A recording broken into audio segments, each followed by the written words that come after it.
Thank you so much. Can you see, can you hear me? I want to make Yes. sure. Oh, good, good. Yes, well, anyway, I want to thank Leszek and for inviting me here. And I'm very honored to be able to participate in this conference. And it's a very special conference because most conferences have concurrent sessions and they're huge and impersonal. And to have such an intimate conference where everyone can listen to everyone's paper, this is absolutely ideal. So I want to thank Leszek and everyone else who's been responsible for organizing such a conference.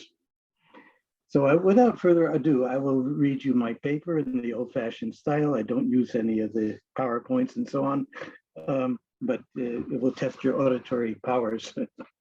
Okay. I propose to elucidate and enlarge upon the late Professor Janusz Kuczynski's writings on universalism. He was a professor at University of Warsaw, which you may know of him, by emphasizing the ethical thread of humanism, that is the thread of dialogue.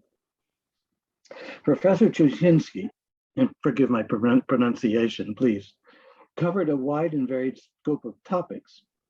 It's best to focus on the topic that was closest to his heart, that of intercultural dialogue. It is, in my view, difficult, if not impossible, to discuss dialogue without the concept of universalism, since the tie between these two concepts is an intimate one. If one is to conduct a genuine dialogue, no relevant points of view should be excluded. So universalism is a necessary condition for a genuine dialogue that seeks the truth and not the better of the other in argument. Plato's famous definition of thinking as having a dialogue with oneself already indicates that to think is to dialogue, not to debate. Indeed, this affords us a clue to Kuczynski's subtitle of his work, Dialogue and Universalism as a New Way of Thinking. Insofar as dialogue is the gateway to universalism, and universalism is the condition for dialogue, dialogue and universalism constitute, to augment Kuczynski's brilliant notion, the only way of thinking. Debate is not thinking. It is an attempt to defeat the other in argument. The point to be expressed is that dialogue is the means to achieve universalism. Universalism, by definition, seeks to include as many equipossible particulars as possible, in order that the universalism to be achieved is constituted by the richness of available particulars. As one enters into dialogue with new interlocutors, one's universalism is constantly in the process of expansion. The universalism to be achieved is thus open-ended. On the other hand, some particulars are in direct contradiction with each other. Hence, a choice between particulars must sometimes be made. One recalls Leibniz's famous idea of the best of all possible worlds. In such a world, as Leibniz points to, the world must be composed of particulars that are equipossible. Universalism, thus, is the harmonious unity of diverse positions. Universalism is not an aggregate or a collection of different points of view in a non-critical acceptance of all viewpoints. It must choose some values and abandon others. The method of selection of what views to keep and what views to abandon is the method of seeking to forge complementary partnerships between different points of view. The proper understanding of universalism, that is the dynamic unity of complementary points of view, is a condition of proper dialogue. Universalism is the means to achieve proper dialogue, but universalism must be guided by ethical principles. The key ethical principle is humanism. That is the value of the preciousness of human life and the respect for human dignity and moral equality. Universalism selects among the manifold of existing values which enhance the humanistic theme that provides the necessary unity, holding the particular values together. Universalism proper is not an aggregate or collection of diverse particulars, as in an eclectic potpourri or smorgasbord of particulars. Universalism proper is unified by a humanistic theme that ties the particulars together with an ethical thread. Now, as guideposts, I propose 10 different conditions for dialogue, and this is really the heart of the presentation. I will set forth many presuppositions of my own, which I think by implication can be found in Kuczynski's writings. First, there will be 10 conditions. The first one is that dialogue, properly speaking, is multilogue. So it's not necessarily limited to interchange between two parties, just as today, for example. Plato's Symposium has a number of interlocutors. So a dialogue is also a kind of polylogue.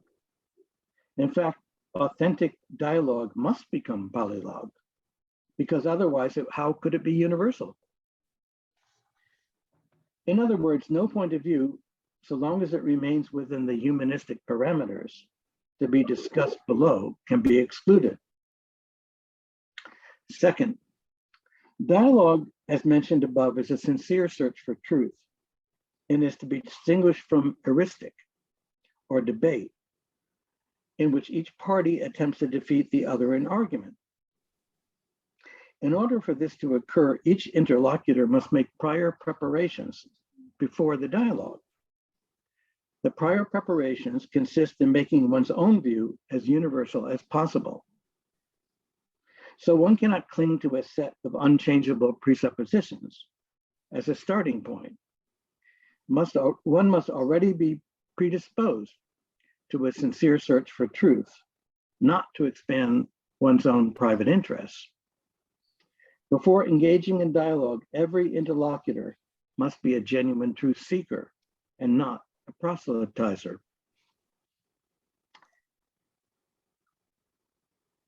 Third, in authentic dialogue, one is not attached to one's own point of view. And if one is shown that one's point of view is not sound or lacks universal humanism, one may abandon one's point of view and accept the point of view of the other. As Socrates said, he preferred to be proven wrong in argument, for then he learned something. One must genuinely listen to the other, which entails that one may abandon one's beliefs, at least while deeply listening to the other. One should be attentive to how either the other's beliefs can be incorporated into one's own beliefs or vice versa. The objective is common. It is an attempt to seek the truth.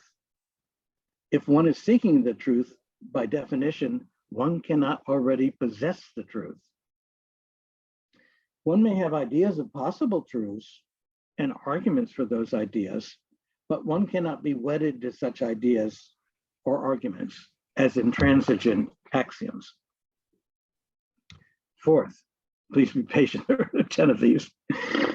One must respond to the other's speech and not leave the dialogue without offering an empathetic and sensitive response, which shows an accurate understanding of the other's point of view and their arguments, and makes a genuine accommodation of their position in the dialogue.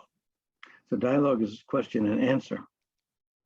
Communication involves not only listening to the other, but must include a genuine response to the other. If the standpoint of the other is not clearly understood or is not agreeable, then there must be questioning of the other's standpoint. The dialogue is never complete until there is a mutual understanding, a mutual agreement as to the outcome of the dialogue. Fifth, one must not enter into a dialogue without a spirit of goodwill and openness. The meaning of this fifth proposition of genuine dialogue is that one cannot possess a hidden or an explicit agenda whereby one is seeking to further one's ulterior motive or agenda. The point of this fifth rule is that this is not an intellectual exercise in which one temporarily sets one's own view aside, while still holding it as true in order to participate in the dialogue. One must enter into the dialogue with a genuine openness and a will to succeed in the search for the truth. So thus we must be of good will, as it requires an inner transformation to conduct a genuine dialogue and not simply following rules. This inner transformation as a precondition for genuine dialogue can also be understood from the standpoint of the epoche, if you're familiar with Husserl. The transcendental ego is the pure consciousness, the presuppositionless consciousness. Such a pure consciousness is the precondition for entering into proper dialogue and is the condition for the possibility of adhering to all the 10 principles. One must not ask if pure consciousness is possible. This would be akin to asking if Plato's Republic is possible. 6, one must always remember that dialogue is not only between 2 or more points of view, but it's also between fellow human beings. The meaning of this is that each partner to the dialogue must trust the other human being to be free of ulterior motives and not seek to dominate the other by force or power. This is a very essential and frequently neglected rule of the game. One must attempt to see beneath the point of view of the other and see that the other is expressing a genuine human attempt at communication. What is being communicated frequently is not always the explicit point that's being made, either by oneself or the other. Looking for what is really being communicated is crucial to the success of the dialogue. As a search for truth, because truth hides beneath words. Genuine dialogue in some instances can even or must even be conducted in silence. One must not approach a dialogue with any conceptual or non-conceptual presuppositions. We must not, for example, have the presupposition that there are 2 or more different cultures to be differentiated, bridged, tolerated, or perhaps cannot be bridged. We must approach the dialogue free from all these kinds of assumptions. We are seeking truth and unity between humans.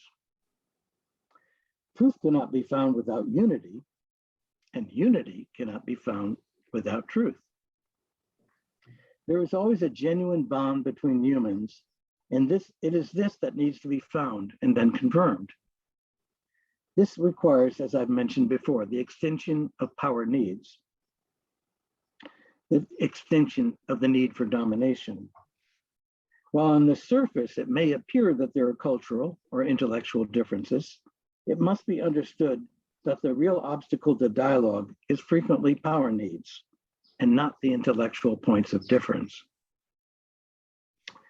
7th, dialogue must not only be composed of dual or multiple monologic speeches, but must include questions and answers in order to attempt to genuinely understand the other's point of view. We must never agree just to disagree. This entirely defeats the purpose of dialogue, which must always be for unity, for there is only one truth. Individual differences must be understood as different metaphors for the same common understanding.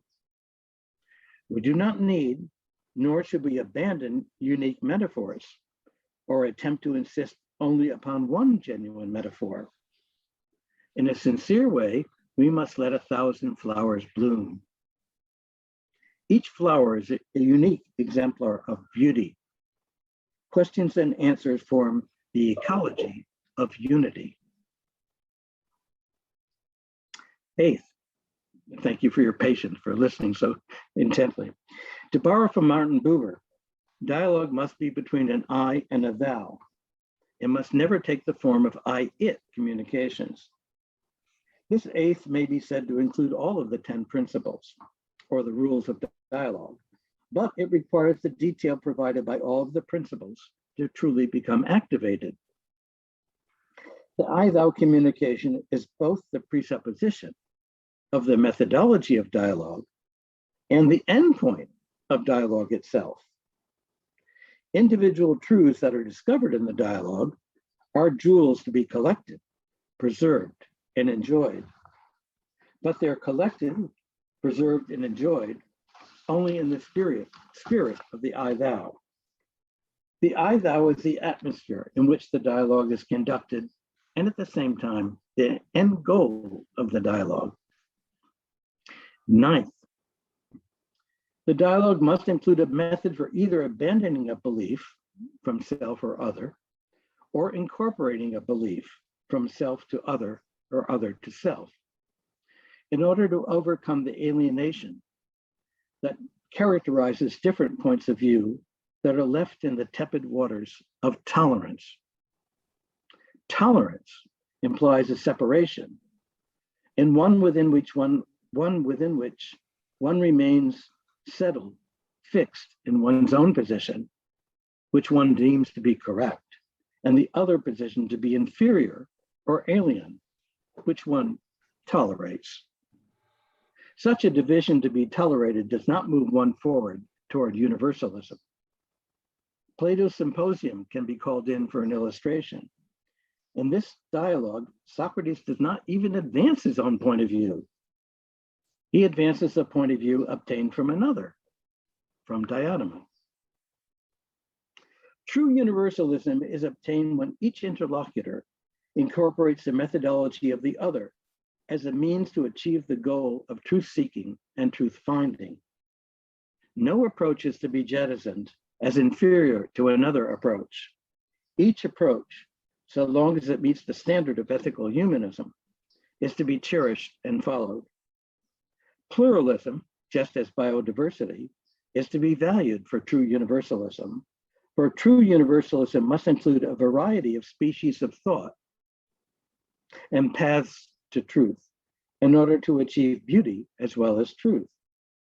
For truth without beauty is not truth, and beauty without truth is not beauty. Truth without beauty is not universal, for beauty would be excluded, and beauty without truth is not universal, for truth would be excluded. The universals of truth, beauty, unity, and being must all be included, for if any one of them are excluded, universality cannot be achieved. 10th, we must choose the method for the proper integration of diverse points of view. Here, Janusz Kuczynski provides the specific answer. What is needed is the concept of complementarity. Seeking a way in which both or many points of view can be perceived and understood as partnering with each other is the method by which universalism is to be achieved. Complementary pairing of viewpoints is the 10th condition for proper dialogue. Ethical humanism is a criterion by which we endorse certain values and discard others. We need to discard the alienating values of Hitler, for example, and retain the inclusive values of Gandhi. The universalism at which we aim must be renamed. We must in the future modify the concept of universalism with the adjective humanistic. The universalism that excludes Hitlerism is a humanistic universalism. We can even use the name ethical humanism as interchangeable with universalism. While the name ethical humanism may appear limited, the adjective ethical seeks to transcend those limits. Within the short limits of this paper, we have to truncate this a bit. And ethical humanism includes the valuation of our fellow creatures in the world, of the environment, of the future existence of our planet, of our future generations, of our biodiversity, of the earth, and of the very cosmos itself. For this small paper, I emphasize human life as an example. But the arguments given should properly apply to all sentient and even non-sentient life. The universalism that is to be chosen is guided by humanistic values. By values, for example, that hold that the preservation and the saving of human life is precious. Universalism selects among the manifold of values that exist those particular values that enhance the humanistic theme, that provides the necessary unity that holds the particular values together. And I repeat, universalism proper is not an aggregate or collection of diverse particulars, as in an eclectic potpourri. Universalism proper is unified by a theme that ties the particulars together with an ethical thread. And to conclude, the words you were waiting for, universalism is dynamic. It is a process and rarely, if ever, comes to an end. It must be practiced, or else values become stagnant and drift away from each other. If one lives by the principle that one may abandon one's previous point of view or one's current point of view, there never needs to be a conflict of values. Let us look more closely at the 10th condition and consider it seriously, the unifying principle of complementarity. What is complementarity? To explore what is meant by the 10th condition, complementarity, we must have recourse to the ancient Chinese concepts of yin and yang. Here we introduce these fundamental concepts from Chinese philosophy to augment and further develop the ideas of Janusz Kuczynski. The yin and the yang have been characterized as a feminine and masculine principle. The movement of the yin and yang is cyclical. The relationship of yin and yang is one of partnership. It is not one of antagonism. This is very different from the concept of dialectic to be discovered to exist in the writings of Marx, Hegel, and Engels. To take the Hegelian model as an exemplar of dialectics, the thesis and antithesis are in a conflictual relationship.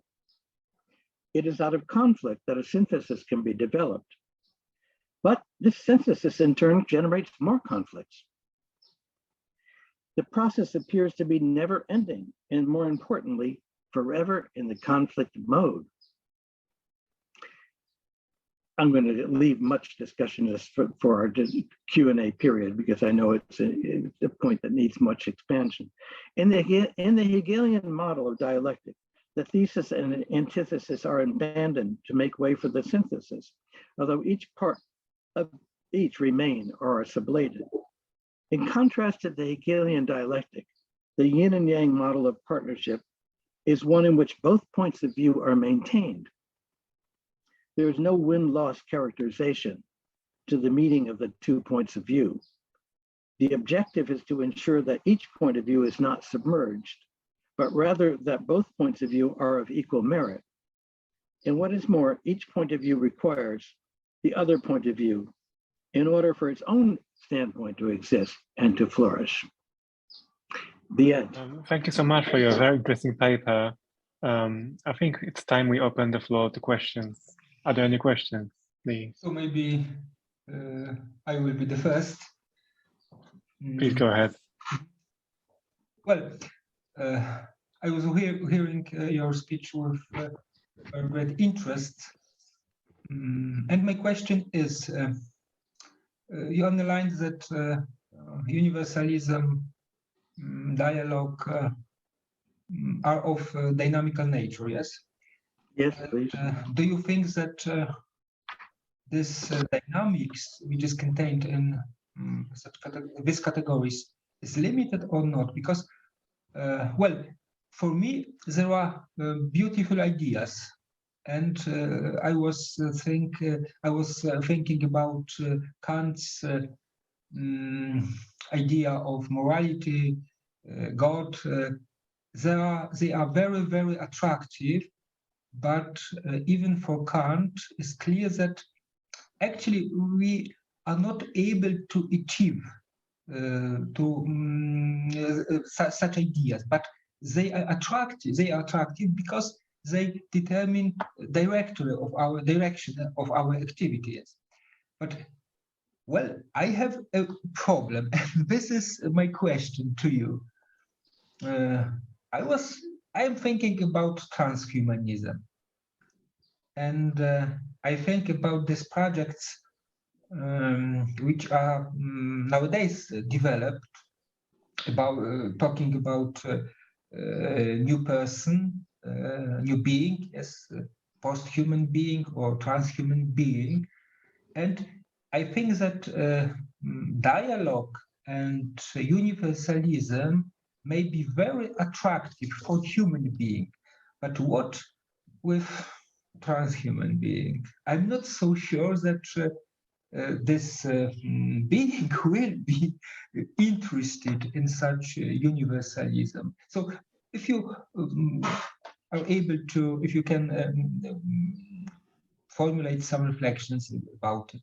Because, well, I think I understand that the great basis for dialogue, for universalism, is our human nature, yes?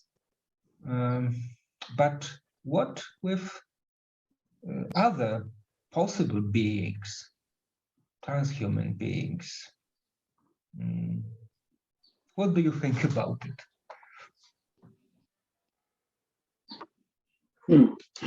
I never considered this intriguing question. I'm not sure I can deliver an answer that would be satisfying because we're talking about something that doesn't exist. We don't know. We don't know what it is, a transhuman being. The only parts of it I could possibly imagine are linked to what we do today. We discussed today about augmenting human intelligence with different kinds of artificial methods of maybe using some kind of computers or whatever to augment the memories and so on and so forth. But I can only think in terms of what the essence of human nature is now in these artificial kinds of means of augmenting human beings' abilities. I don't think they would change the essence of human nature. And so my comments, I think, only apply to human nature as we know it now. I think if it does change, we'll need a new philosophy to to try to describe it and try to analyze it. So I'm sorry, that's the best I can do. I think that your answer is consistent with transhumanism, because they say, well, a transhuman being will be the perfect version of us, yes, and this is why we should wait for this person. But well, I'm not so sure that this is why I asked this question. Thank you very much for your. No, you're very welcome. Thank you for such a provocative question. Thank you. Do we have any more questions? Anna, please. Hello, Professor. I really enjoyed that very much.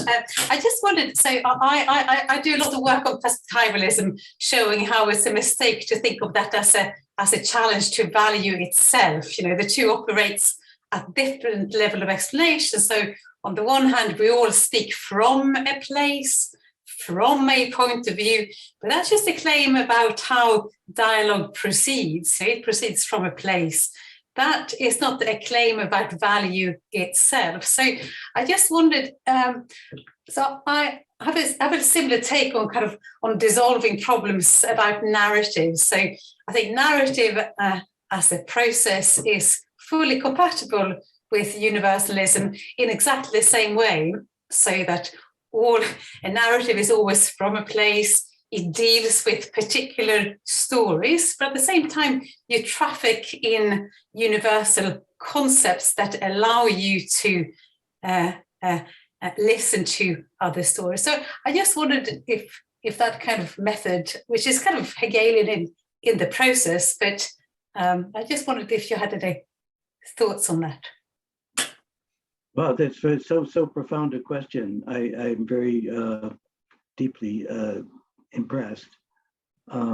This is really one of the major difficulties when discussing this topic, because if you get too universal, it seems like it's so abstract it contains no particulars.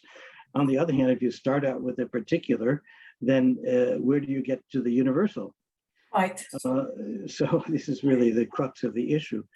But I think that what we need to do is revise our concepts that these two polar seeming opposites, particular and universal, are really opposite. And so I think that each particular must be perceived as having the universal in it. And vice versa. Every universal can only be found in a particular. So what we're trying to do is in dialogue is to take our particular and see what's universal in it. And that way we can accommodate to another particular, because in that, for example, you take two kinds of beauty. Let's say the beauty that's found in a painting, from different cultures. The beauty, let's say, from a painting in Chinese culture or Indian culture in East India may be very different from the beauty that's found in the Western European painting of Rembrandt or someone. But the point is that they both somehow participate in the form of beauty. So that's what we have to recognize and be able to be capable of experiencing. Once we can experience the universal in the particular, then I think that we're on our road to universalism.